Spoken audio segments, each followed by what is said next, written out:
students, welcome to social class. In this video, we are going to see a standard geography, unit 4, migration and urbanization, part 1. Already we have seen human rights and the UNO in the previous videos. Now let's see migration in this video detailedly. Migration has been defined differently by different experts. In general, migration is defined as the permanent or semi-permanent change of residence of an individual or group of people over a significant distance. So, the term migration refers to the movement of people from one place to another. அதாவது நம்ம இந்த வீடியோவில் migration and urbanisation அப்படின்னா இடம்பெயர்தல் மற்றும் நகர்மயமாதல் பற்றி படிக்க போகிறோம். முதல்ல இடம்பெயர்தல் பற்றி மைக்ரேஷன் பற்றி இந்த வீடியோவில் பார்க்க போகிறோம். இடம்பெயர்தல் பற்றி பல வல்லுநர்கள் பல்வேறு முறைகளில் வரையறுத்துள்ளனர். நிரந்தரமாகவோ தற்காலிகமாகவோ நம் இருப்பிடத்தை விட்டு குறிப்பிடத்தக்க தொலைவிற்கு வசிக்கும் இடத்தை மாற்றுவதே இடம்பெயர்தல் சொல்லிட்டு அழைக்கப்படுது. எனவே இடம்பெயர்தல் என்பது மக்கள் ஓரிடத்திலிருந்து மற்றொரு இடத்திற்கு நகர்வதை குறிக்கிறது. United Nations Organization definition: migration is a form of geographical mobility of population between a geographical unit to another, generally involving a permanent change of residence. இடம்பெயர்வு என்பது இரு புவியியல் பிரதேசங்களுக்கிடையே நடைபெறும் ஒரு வகையான மக்கள் தொகை நகர்வாகும். இது பொதுவாக இருப்பிடத்தில் ஒரு வகையான நிரந்தர மாற்றத்தை ஏற்படுத்துகிறது. One of the most important aspects of social science is human migration. It has maintained a close relation with mankind from its earliest stage. Migration is one of the most important dynamic human activities from the very beginning of human life. During the early days, people moved from one place to another in search of food. When most of the people ceased to live in forests and adopted civilized life, they developed relationship with domesticated animals and fertile land. As a result, mobility of mankind changed considerably. They almost left the nomadic life and started to live in permanent settlements. At this stage, people continued to move from one region to another in search of fertile land for cultivation. Afterwards, the nature of mobility frequently changed over a period of time. சமூக அறிவியலின் மிக முக்கியமான அம்சங்களில் ஒன்று மக்கள் இடம்பெயர்தல் ஆகிறது. இது பழங்காலங்களிலிருந்தே மனித குலத்துடன் நெருங்கிய தொடர்புடையது. இடம்பெயர்தல் என்பது மனித குலத்தின் ஆரம்ப காலத்திலிருந்தே தொடர்ந்து நடைபெறும் ஒரு நிகழ்வாகும். பழங்காலத்தில் உணவை தேடி மக்கள் இடம்பெயர்ந்தாங்க. பெரும்பாலான மக்கள் காடுகளில் வாழ்வதை தவிர்த்து நாகரிக வாழ்க்கையை பின்பற்ற தொடங்கிய போது வளமான நிலம் மற்றும் வளர்ப்பு விலங்குகளுடன் உறவை மேம்படுத்தி கொண்டாங்க. இதன் விளைவாக மனித குலம் இடம்பெயர்தலில் ஒரு குறிப்பிட்ட அளவு மாற்றமடைந்தது. அவர்கள் கிட்டத்தட்ட நாடோடி வாழ்க்கையை கைவிட்டு நிரந்தர குடியிருப்புகளில் வாழத் தொடங்கினாங்க. இந்த நிலையில மக்கள் வளமிகுந்த வேளாண் நிலத்தை தேடி தொடர்ந்து குடிபெயர்ந்தனர். பின்னர் இடம்பெயர்வின் தன்மை காலத்திற்கு ஏற்றவாறு பல மாற்றங்களை சந்தித்து உள்ளது. Now we are going to see factors of migration. There are a number of factors which are responsible for the migration of human population. These factors can be grouped under the heads of favorable and unfavorable factors. அதாவது factors of migration அப்படின்னா இடம்பெயர்வதற்கான காரணிகள் அர்த்தம். மக்கள் இடம்பெயர்வதற்கு பல்வேறு காரணிகள் உள்ளன. அவைகள் கீழ்காலும் இரு தலைப்புகளில் வகைப்படுத்தப்படுகிறது.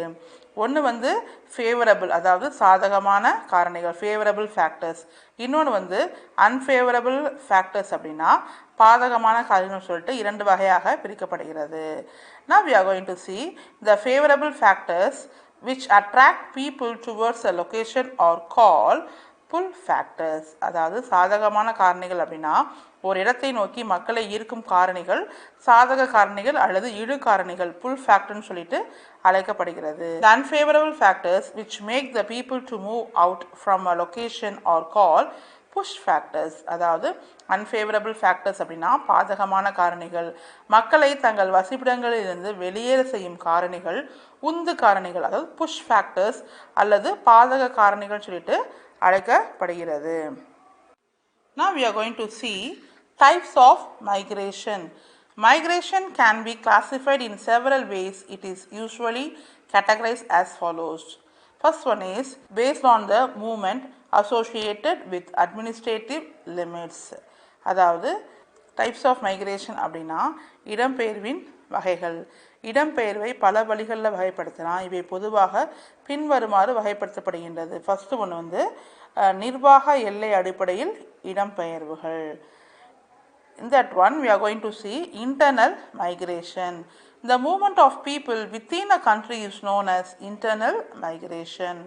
Further, the internal migration is classified into 4 categories on the basis of the place of origin and destination of migrants. அதாவது இன்டர்னல் மைக்ரேஷன்னா உள்நாட்டு இடம்பெயர்வு. ஒரு நாட்டின் எல்லைக்குள் நிகழும் மக்களின் இடம்பெயர்வானது உள்நாட்டு இடம்பெயர்வுன்னு சொல்லிட்டு அழைக்கப்படுகிறது. மேலும் உள்நாட்டு இடம்பெயர்வு என்பது இடம்பெயர்வு தொடங்கும் இடம், இடம்பெயர்வோர் சேரும் இடம் ஆகியவற்றின் அடிப்படையில் 4 வகைகளாக பிரிக்கப்படுகிறது. First one is rural to urban migration. is the movement of population from rural areas to growing towns and cities, mainly in search of employment, education and recreation facilities. அதாவது ஊரகத்திலிருந்து நகர்ப்புறம் நோக்கி இடம்பெயர்தல்.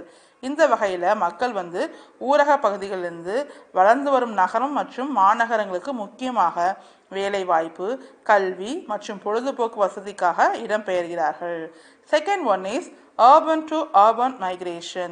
It is a migration between one urban center to the other, like in search of higher income. அதாவது நகரத்திலிருந்து நகர்ப்புறத்திற்கு இடம்பெயர்தல். இந்த வகை இடம்பெயர்வானது ஒரு நகர் பகுதியிலிருந்து மற்றொரு நகர்பகுதிக்கு அதிக வருவாய் பெரும் பொருட்டு இடம்பெயர்கிறார்கள். Third one is rural to rural migration. It is driven by fertile land for cultivation and other sociological factors like marriage, etc. ஊரகத்திலிருந்து ஊரகத்திற்கு இடம்பெயர்தல் சாகுபடிக்கு ஏற்ற வளமான நிலம் மற்றும் சமூக காரணிகளான திருமணம் போன்றவை இவ்வகை இடம்பெயர்தலை தீர்மானிக்கின்றது. Fourth one is urban to rural migration. It is a movement from urban centers to rural areas to get rid of the urban problems and returning to native places after retirement from jobs. Rural to urban migration is the most common one. அதாவது நகர்ப்புறத்திலிருந்து ஊரக பகுதிக்கு இடம்பெயர்தல். நகர்ப்புற பிரச்சனைகளிலிருந்து விடுபடுவதற்கும் பணியிலிருந்து ஓய்வு பெற்ற பிறகு பூர்வீகங்களுக்கு திரும்புவதற்கும் மக்கள் நகர்ப்புறங்களிலிருந்து ஊரக பகுதிகளுக்கு இடம்பெயர்கிறார்கள். மேற்கூறிய 4 வகைகளில் ஊரக பகுதியிலிருந்து நகர்ப்புறத்தை நோக்கி இடம்பெயர்தல் அதிகம் நடைபெறக்கூடிய ஒன்றாகும். Next one is international migration. Migration that occurs across the national boundaries are known as international migration. அதாவது சர்வதேச இடம்பெயர்வு. இன்டர்நேஷனல் மைக்ரேஷனா சர்வதேச இடம்பெயர்வு. ஒரு நாட்டின் எல்லைகளை கடந்து நடக்கும் இடம்பெயர்தல் மைக்ரேஷன் சர்வதேச இடம்பெயர்தல் சொல்லிட்டு அழைக்கப்படுகிறது. Next one is based on the willingness of the migrants for migration. First one is voluntary migration. If the migration takes place on person's free will, initiative and desire to live in a better place and to improve their financial status, the migration is said to be voluntary. அதாவது இடம்பெயர்வரின் விருப்பத்தின் அடிப்படையில் இடம்பெயர்தல். Voluntary மைக்ரேஷன்னா தன்னார்வ இடம்பெயர்வு.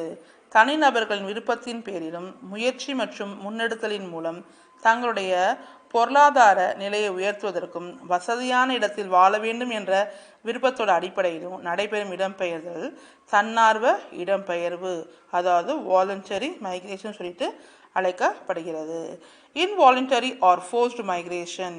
If the migration takes place against the will of migrants, the migration is termed as involuntary migration. The push factors like war may force the people to emigrate from a place is of this type. அதாவது involuntary or forced migration தன்னார்வமில்லா அல்லது கட்டாய இடம்பெயர்வு. மக்களின் விருப்பத்திற்கு மாறாக இடம்பெயர்வு நடைபெறுமாயின் அது அனிச்சையான இடம்பெயர்வு என அழைக்கப்படுகிறது. போர் போன்ற உந்து காரணியால் மக்கள் ஓரிடத்திலிருந்து மற்றொரு இடத்திற்கு குடிபெயர்தல் இந்த வகையை சார்ந்தது ஆகும். Next one is based on the duration of stay of migrants in the place of destination. அதாவது இடம்பெயர்ந்த இடத்தில் தங்கும் கால அளவின் அடிப்படையில் இடம்பெயர்தல்.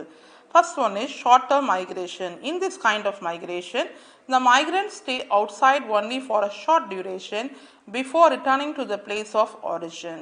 The duration may be from a few days to few months. அதாவது ஷார்ட் டேர்ம் மைக்ரேஷன் அப்படின்னா குறுகிய கால இடம்பெயர்வு. இந்த வகையான இடம்பெயர்வுகளில் குடியேறுபவர்கள் பூர்வீக இடத்திற்கு திரும்புவதற்கு முன் குறுகிய காலம் மட்டுமே குடிபெயர்ந்த இடத்துல தங்குவாங்க. இந்த இடம்பெயர்வு சில நாட்கள் முதல் சில மாதங்கள் வரை மட்டுமே இருக்கும். Next one is long-term migration. It is the kind of migration in which the migrants stay outside at least for a few years. அதாவது லாங் டேர்ம் மைக்ரேஷன்னா நீண்ட கால இடம்பெயர்வு. இந்த வகையான இடம்பெயர்வு குடியேறுபவர்கள் குறைந்த சில வருடங்களாவது குடியேறிய இடத்திலேயே தங்கி இருப்பார்கள். The last one is seasonal migration. In this type of migration, usually a group of people migrates from their native places during a particular season and returns after end of that season. People migrating to hill stations during summer and the migration of agricultural workers during sowing seasons belong to this category. Transhumance is another example of seasonal migration. Seasonal மைக்ரேஷன்னா பருவகால இடம்பெயர்வு. இந்த வகையான இடம்பெயர்வில் பொதுவாக மக்களில் ஒரு குழுவினர் ஒரு குறிப்பிட்ட பருவ காலத்தின் போது தன் பூர்வீக இடங்களிலிருந்து குடிபெயர்ந்து அப்பருவத்தின் முடிவில் மீண்டும் திரும்பிடுவாங்க.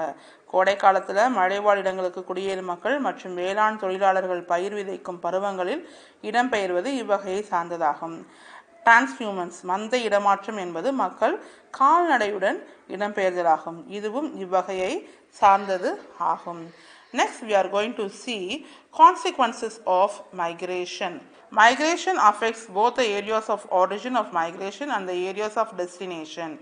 The following are the major consequences of migration. அதாவது consequences of migration அப்படின்னா இடம்பெயர்தலின் விளைவுகள். இடம்பெயர்வானது குடியேற்றம் மற்றும் குடியிறக்கம் ஆகிய இரு பகுதிகளையும் பாதிப்படைய செய்கிறது. இடம்பெயர்தலின் முக்கிய விளைவுகள் பின்வருமாறு. First one is demographic consequences. It changes age and sex composition of population. Migration of females after their marriage leads to decline in sex ratio in the source regions and increase the sex ratio in the regions of destinations. The migration of male workers in search of job decreases the independent population of the source regions, which increases the dependency ratio. அதாவது demographic consequences அப்படின்னா மக்கள் தொகை விளைவுகள். மக்கள் தொகை கூறுகளான வயது மற்றும் பாலினத்தில் இவ்வகை இடம்பெயர்வு மாற்றத்தை ஏற்படுத்துகிறது. திருமணத்திற்கு பிறகு நடைபெறும் பெண்கள் இடம்பெயர்வு அவர்களின் பூர்வீக பகுதியில் பாலின விகிதம் குறையவும் திருமணமாகி செல்லும் இடங்களில் பாலின விகிதம் அதிகரிக்கவும் வழிவகுக்கிறது. வேலை தேடி செல்லும் ஆண் தொழிலாளர்களின் இடம்பெயர்வு அவர்களின் பூர்வீக பகுதிகளில் சார்ந்திருப்போரின் எண்ணிக்கையை அதிகப்படுத்துகின்றது. Next one is social consequences. The migration of people from different regions towards an urban area leads to the formation of plural society. It helps the people to come out of narrow mindedness and people become generous. அதாவது சமூக விளைவுகள் social கான்சிக்வன்சஸ்னால் பல்வேறு பகுதிகளில் இருந்து மக்கள் நகர்ப்புறத்தை நோக்கி இடம்பெயர்வதால் பன்முக சமுதாயம் உருவாக இவை வழிவகுக்கின்றன. இது மக்கள் குறுகிய மனப்பான்மையிலிருந்து விடுபட்டு தாராள மனப்பான்மைக்கு மாற ஏதுவான சூழலை உருவாக்குகின்றது. The next one is economic consequences.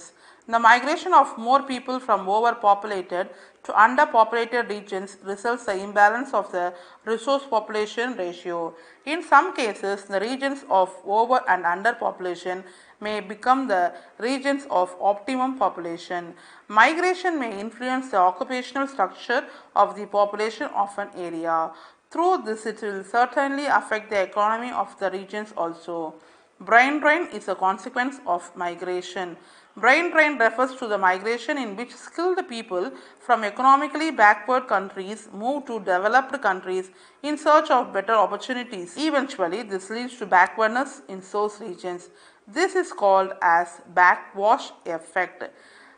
Economic consequences அப்படின்னா பொருளாதார விளைவுகள்.